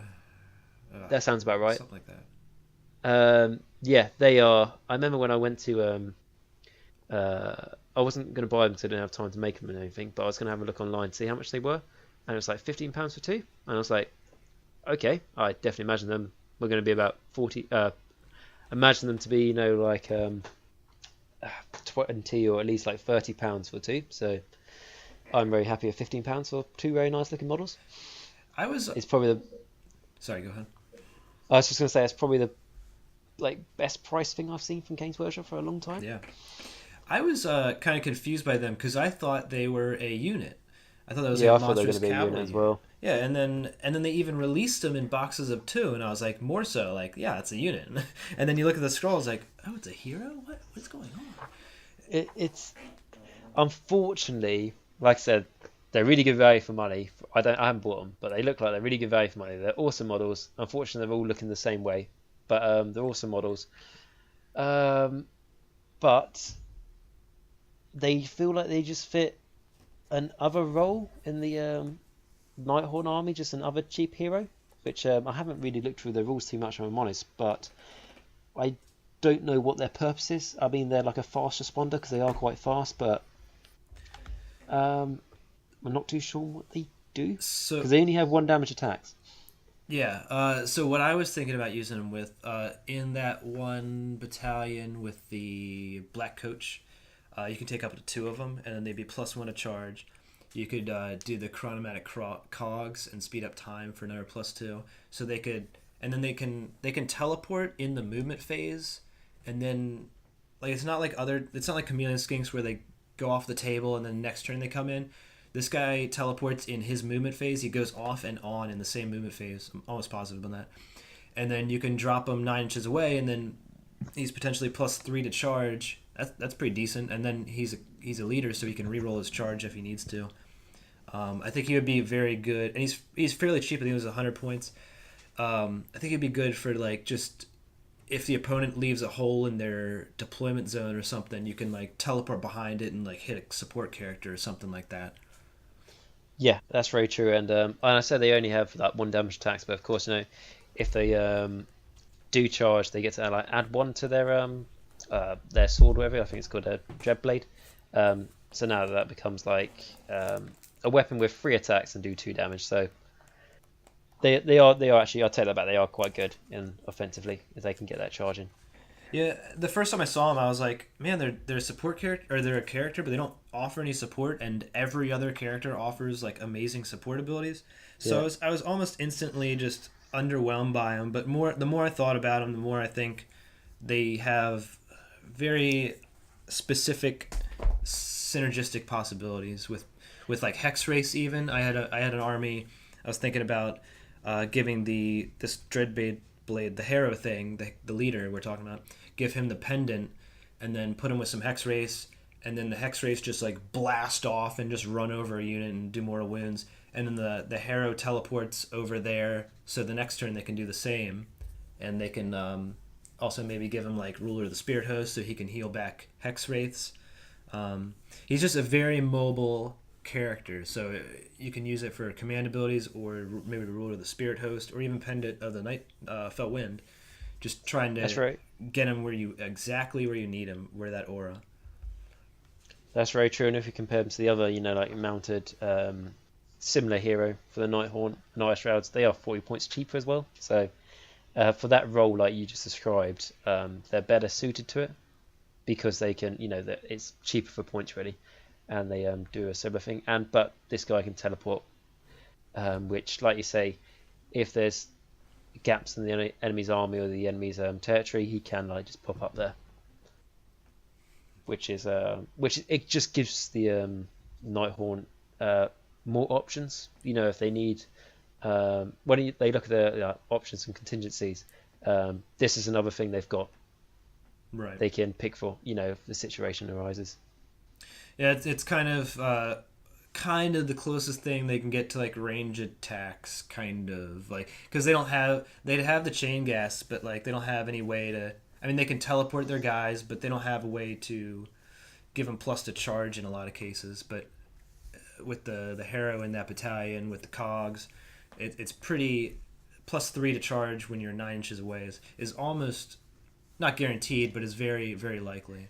It's the average on two dice, being a 7. It means I was going to say you should get the charging, but this being Warhammer means you probably won't, and you get double. Right. Well, you can still reroll But it though. yeah, exactly. So I think it's safe to say that there is a chance of you getting the charging Yeah. at that. Speaking of shooting attacks, I'm looking at the box right now. It just reminded me. Who the hell is Crawlock the Jailer? They have this model for him. Who is he? There's no rules for him. What? The chain gassed box comes with another Spirit of Torment with a name, but he's not in the book. I didn't read through the fluff to see if he's just mentioned in the fluff, but you get this box of Spirit Torment and 2 chain gas. The Spirit Torment is named Crawlock the Jailer. I've never seen it in the book though. Crawlock the Jailer. Oh. I can't see him in the points section of the book, so I just got it open. Yeah, he's not in there. He's not. He doesn't have rules. I don't know if he just has a And fluff page or something, but never seen him. was he Spirit Torment? Is he? Yeah. Um, Maybe they just gave one of them a name. God, that'd be so confusing. Uh, yeah, that is a little bit weird. Yeah, maybe it's like that. Maybe it's in the book. I've read a bit of the lore of the Nighthaunt book, but only like the first couple of chapters, so I haven't came across them yet. I do wonder, in one of the battalions in the Chain Guard, which also I want to say is probably the best battalion in there, except maybe the Shriek Guard. The Chain Guard is the one with all the chain rasp hordes. It mentions a spell that is not in the book, and in the errata or designer's commentary or whatever, they mention that spell is from the Games Workshop Anniversary Guardian of Souls. So maybe there will be rules released for this Crawlock guy later on. Maybe there will be like an addendum or something to the Nighthaunt book that they just didn't want to release yet. I don't know. That's true. That could be coming out.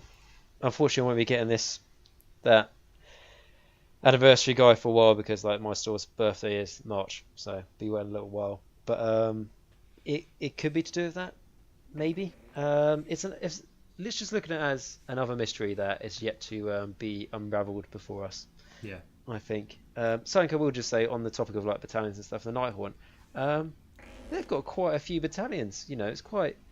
I remember when I first looked at the book. Haven't read through them all and compared them yet, but I think they've got a healthy amount of battalions. I mean, some armies that come out literally only get given like 3, so I think they've done well there. And they don't. Their battalions aren't the cheapest, but they haven't really got any, ridiculously expensive battalions, which is quite nice. Yeah, and they all seem, except the battalion of battalions, which I hate those, but Yeah, other that's than right. that one, they all much. I think they all have a use. There's only one that I think is kind of, or maybe 2 that I don't really like that much, but a lot of them they have a use. They have you can build your army around it. And it's like a fun little extra thing to it. Yeah, exactly. It's just that's what I like when I look at doing a new army. Is that if they've got a Bassetome out, I will look at one of the battalions. Like for example, when I looked at Nighthaunt, I looked at the Shrieker host, and I think, yeah, that's what I want to build my army around. So I know what units I have to buy. I know what I want to do, and it just gives you a nice sort of blueprint, isn't it? Really. Right. Yep. What can we done? And yeah, I think like we're talking about characters and stuff. I think we're probably both surprised just how many characters the Nighthaunt have. Oh my god. Not just how many units, but how many leaders they have is phenomenal. Yeah, and they all have a good support ability. Oh man, it's so crazy. Yeah, there's not that many out there. It's like, to be honest, we probably just picked out the one where we're like that. The Dreadblade Harrow. We're trying to find a use for him, and like I think we were on the ideas of a use for this guy. And he, like we said, he's got a use, and that's probably the one we're sort of questioning out of all of them. Like, just having a quick look through. Karen Wraith. Cam Wraith. No, I like the Cam Wraith, so you can be quiet. The Cam Wraith, okay. In Nighthaunt, maybe not, but in Legions of Nagash, he is fantastic. You take a Cam Wraith with you, you give him the Grandhouse Guest. I think it's called like the Fell Lantern or something. Hmm. Makes enemy units within 6 inches of him -1 to wound, Oh and you yeah, I stick like him that next one. to Nagash, and he's Nagash's best friend. He keeps him alive for ages. Um, for 60 points, Yeah, that'll do that. you can't complain. 60 points, 3 attacks, only 6 to hit. That's 2 more wounds. Yeah, I'll take that very much. yeah, I shouldn't complain about a 60-point hero. No, I mean, don't get me wrong.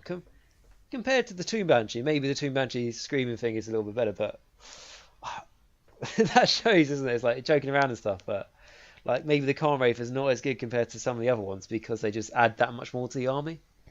Yeah. Um, yeah, it's really nice, and um, without spending too much time looking at any particular Nighthaunt model, there's not really a model there that I don't like the look of.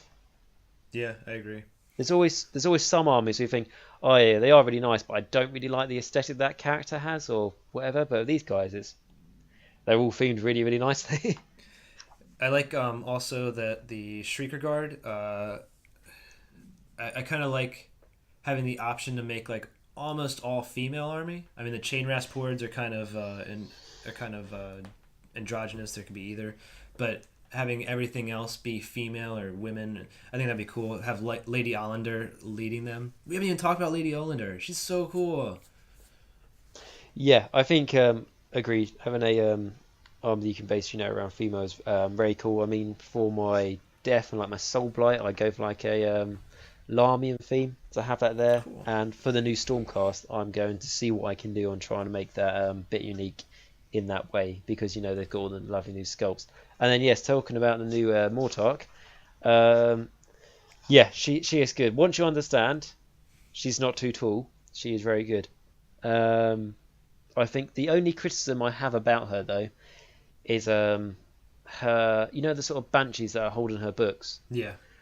I think they are maybe a little bit too big. They set the size comparison off a little bit for me. Have you seen her in real life? I've not.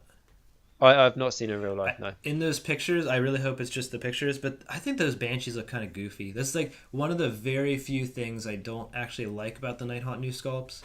Love Lady Olander, but those banshees, I think their face looks kind of goofy. I really hope it's just the pictures, though. Yeah, well, I mean, they're not. Just having a quick look.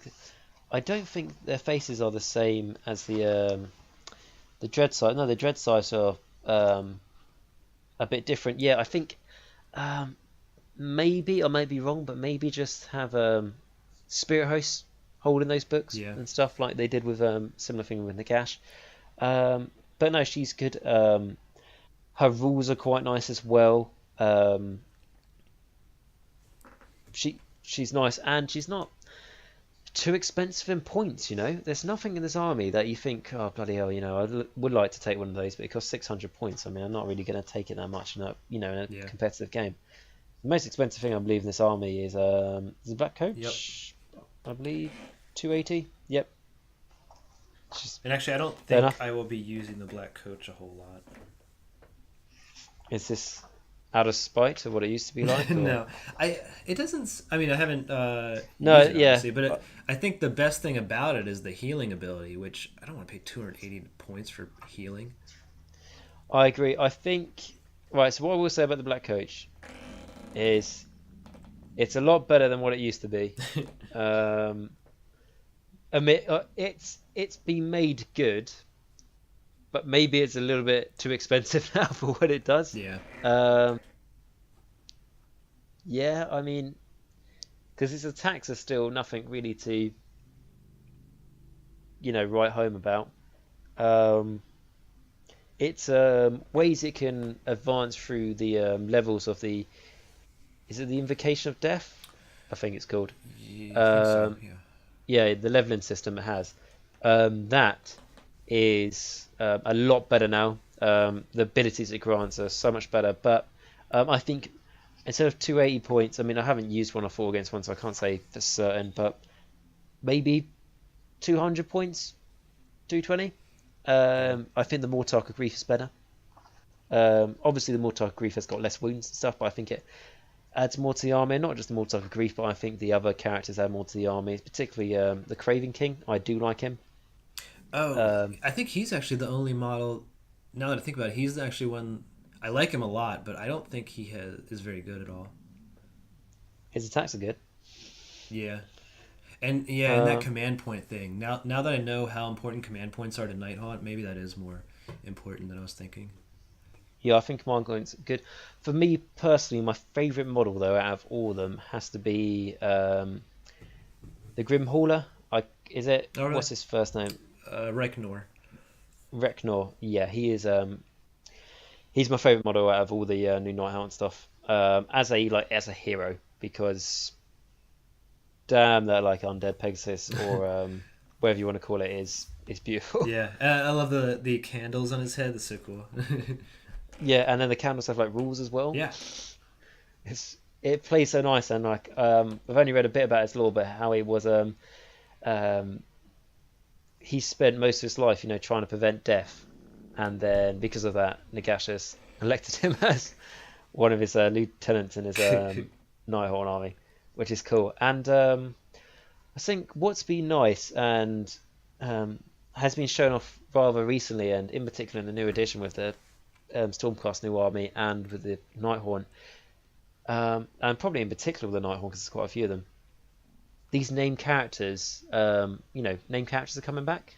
Not the ones from the old world, but Yeah, like new ones, which is very nice. I mean, yes, there is the casual armor. It's like, in games you want to be competitive, all that sort of thing. They can't take artifacts, so I'd rather just take a normal version if there is one, and give them an artifact because it tends to be better. Like if we look at a Vampire Lord on Zombie Dragon, people say they'd rather just take a normal one rather than Prince of Hordre because a normal one can be buffed up essentially. But it's nice to have these characters. It's what builds the narrative, I think, behind the game. I think that was one of the problems for me when Age of Sigmar first started, is that there wasn't really any name. Well, when Age of Sigmar first started and got rid of all the named characters, when they were all gone, you couldn't really use them that much anymore. Like in the first General's Handbook sort of stage, it was missing that name character. You couldn't really tie yourself down to a character and you think, oh, he's awesome. Like, Vlad von Carstein from the old world. You didn't have that, or like Karl France or Tyrion. It felt like it was lacking a little bit, but now, like I was saying, there's just so many of these characters now that you can like read more about, and you think, okay, I'm going to base my army around something that's said about him and the narrative, and it just gets all the creative juices flowing. Yeah. I find. I don't really see why we need death special characters when we have 20 Stormcast special characters. Like, don't you want to use all of them first and discover the story of all of those characters? Like that No. one that looks like the guy from The Room with the long black hair. Like, don't you want to just create a narrative around that guy?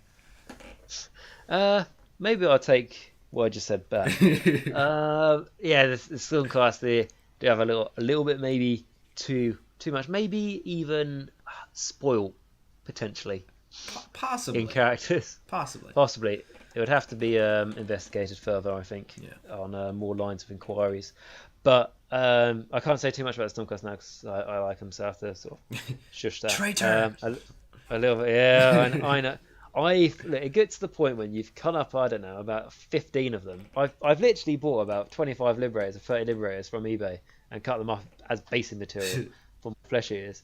And then it gets to the point that actually maybe I'd like to paint a complete one.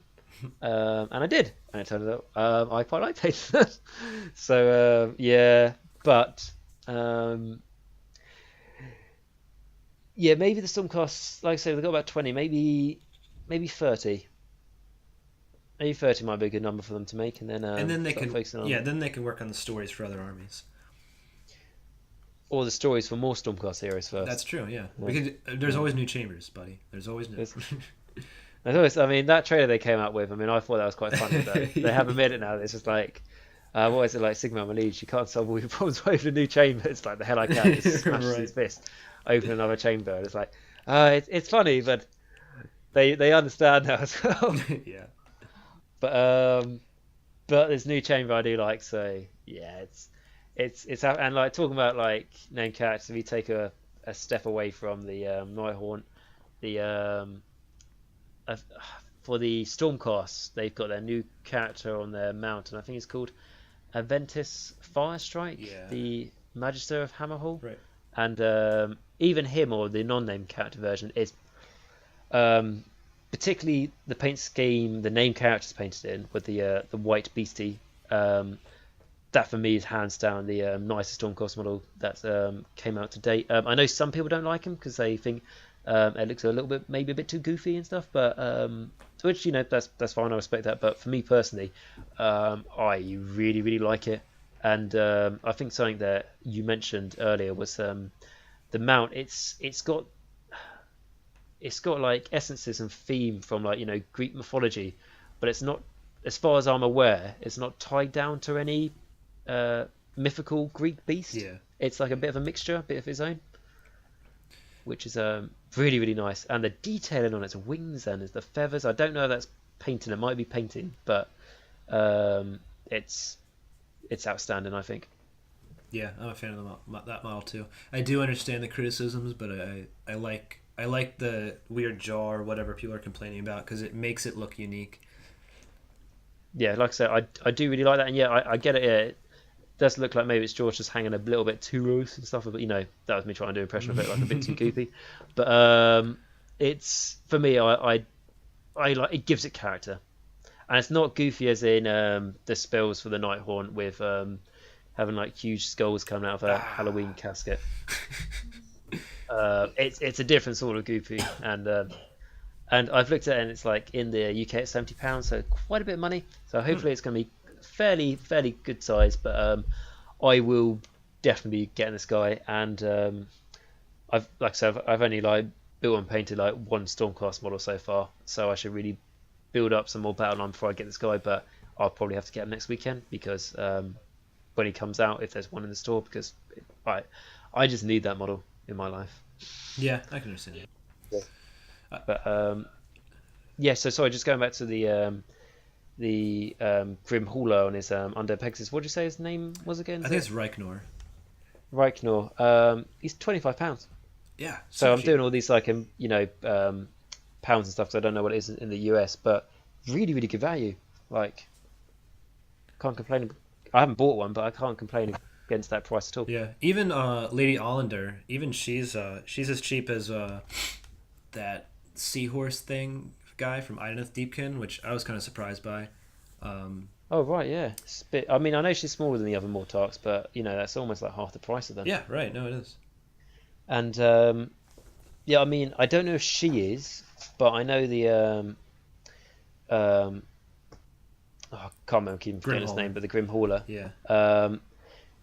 He's easy to build, so that might be why it's cheaper, as it tends to be. But to be honest, if it's a named character and it's already based on scenery and stuff, I'm probably just going to build it how it comes in the box. Yeah, so, right. That's a good point. If it's a special character, who cares if it's easy to build or if it is not posable? Yeah, so I always tend to like to be creative and like use a little bit of conversions and stuff to make your characters different. But if he's a named character, I'm only going to have one of him. I don't really care at that point. Yeah. Unless it's not like a Mortark or a Nagash or whatever. And especially how it's already on a very nice base. Yeah, and £25, like I say, to go to show for £25, you've got the I think the Grimghast Reapers of sorry, not the Grimghast Reapers, the Chainras Hordes, the you know, the basic guys, the Nighthaunt. I think you can buy them separately now, or they came on pre-order. Oh, cool. And it's like nice. But I think the problem is though it's £25 for 10, I believe. Ugh. Which is no, I'm gonna double check this and go online just to make sure I'm right about this.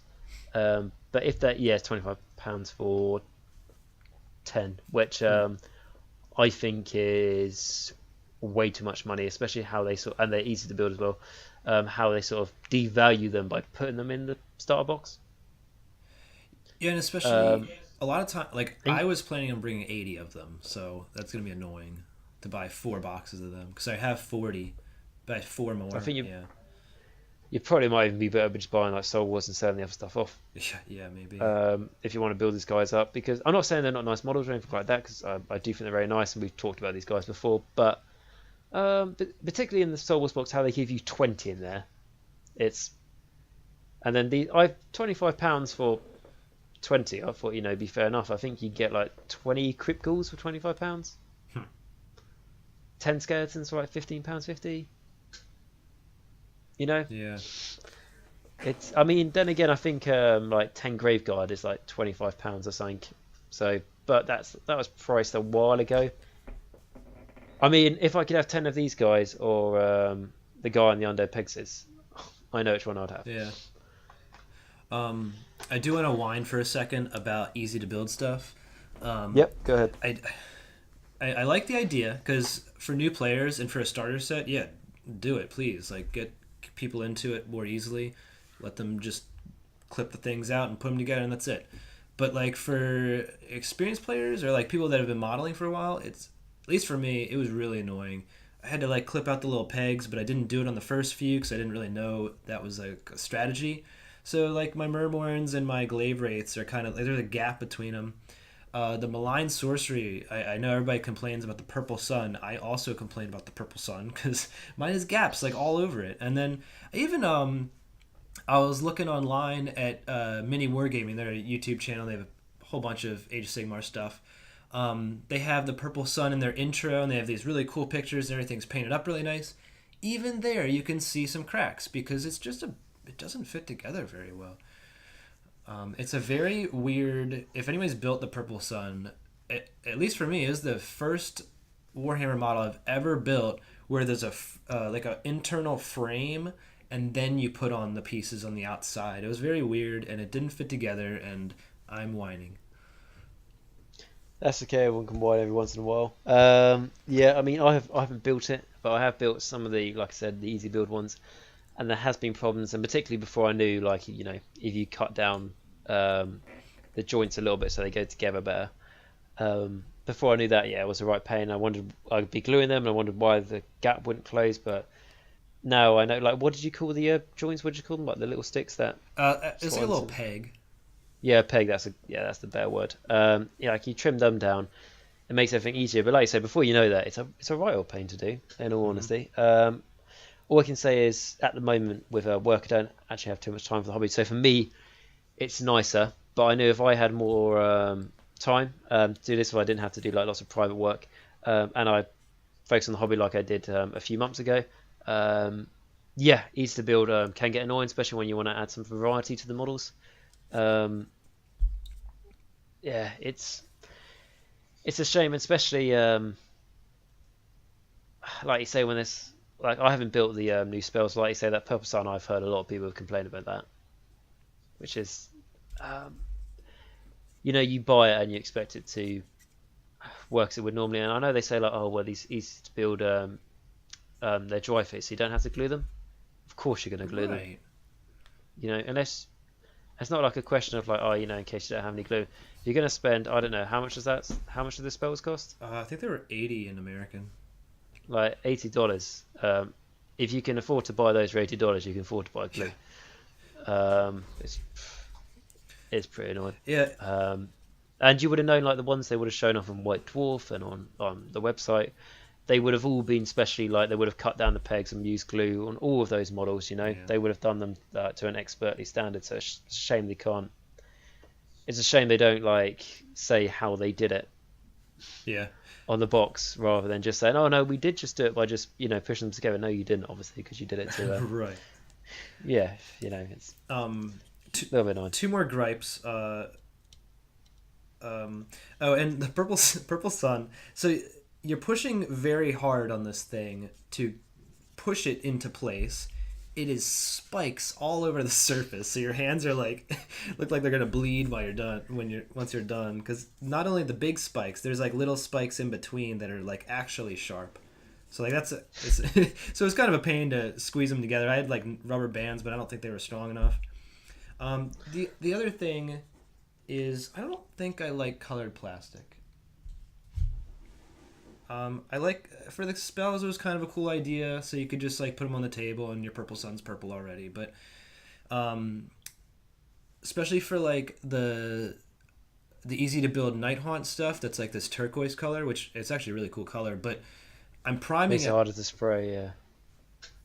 Yeah, I'm priming everything the same color, and I'm kind of relying on the plastic to be the same color. You know, like if you prime white on top of gray plastic, it primes very well.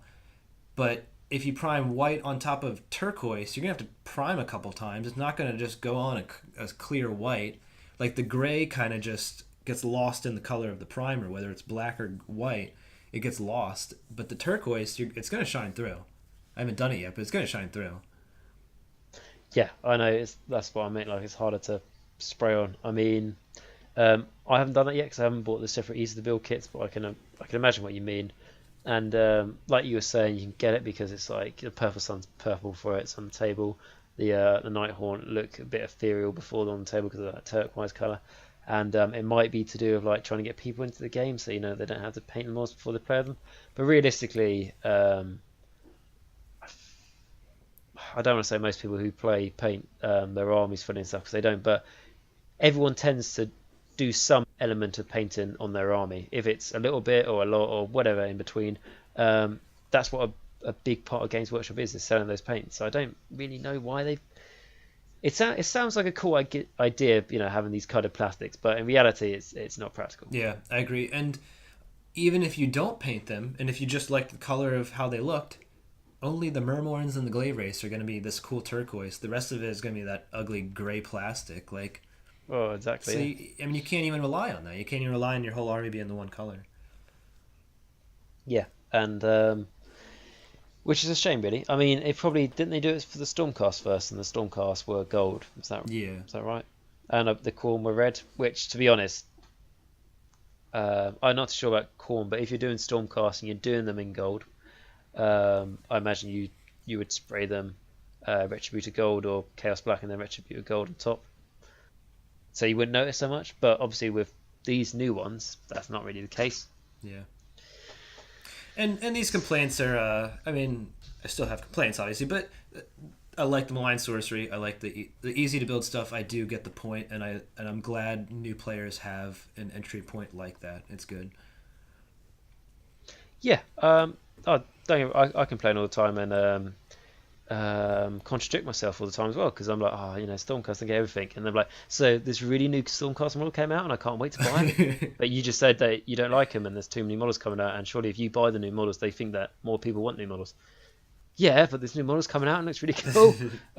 So yeah, everyone has gripes, like I said, uh, but it's just the way it is. I think what it comes down to is Warhammer for a lot of people. It's not it's you know like I don't know. I don't really play like any sports for teams and stuff like football or anything like that. But if I was to use that as a comparison, football's just like it's a well-known sport, isn't it? That or soccer over there. It's a well-known sport that a lot of people do and whatever. But you know, like Warhammer is it feels like quite a niche hobby, and it feels like your own personal hobby. So and it does cost a lot of money. So when you spend a lot of money on things and it doesn't, what you get is not really how you imagined it. It does feel, you know, a little bit like you need to complain about it a little bit because it's really sort of like a little bit of an insult on your own little personal hobby. Does that make any sense? Yeah.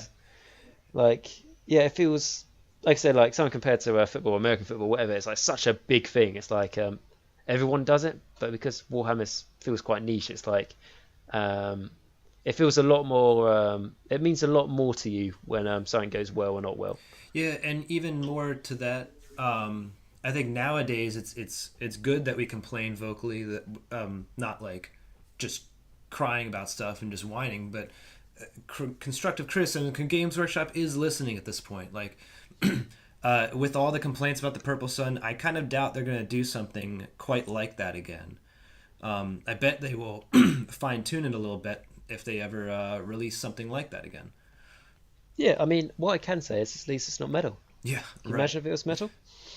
Yeah, I mean, exactly. Games Workshop is so much more Receptive. receptive to their customers' points of views than they probably ever have been before.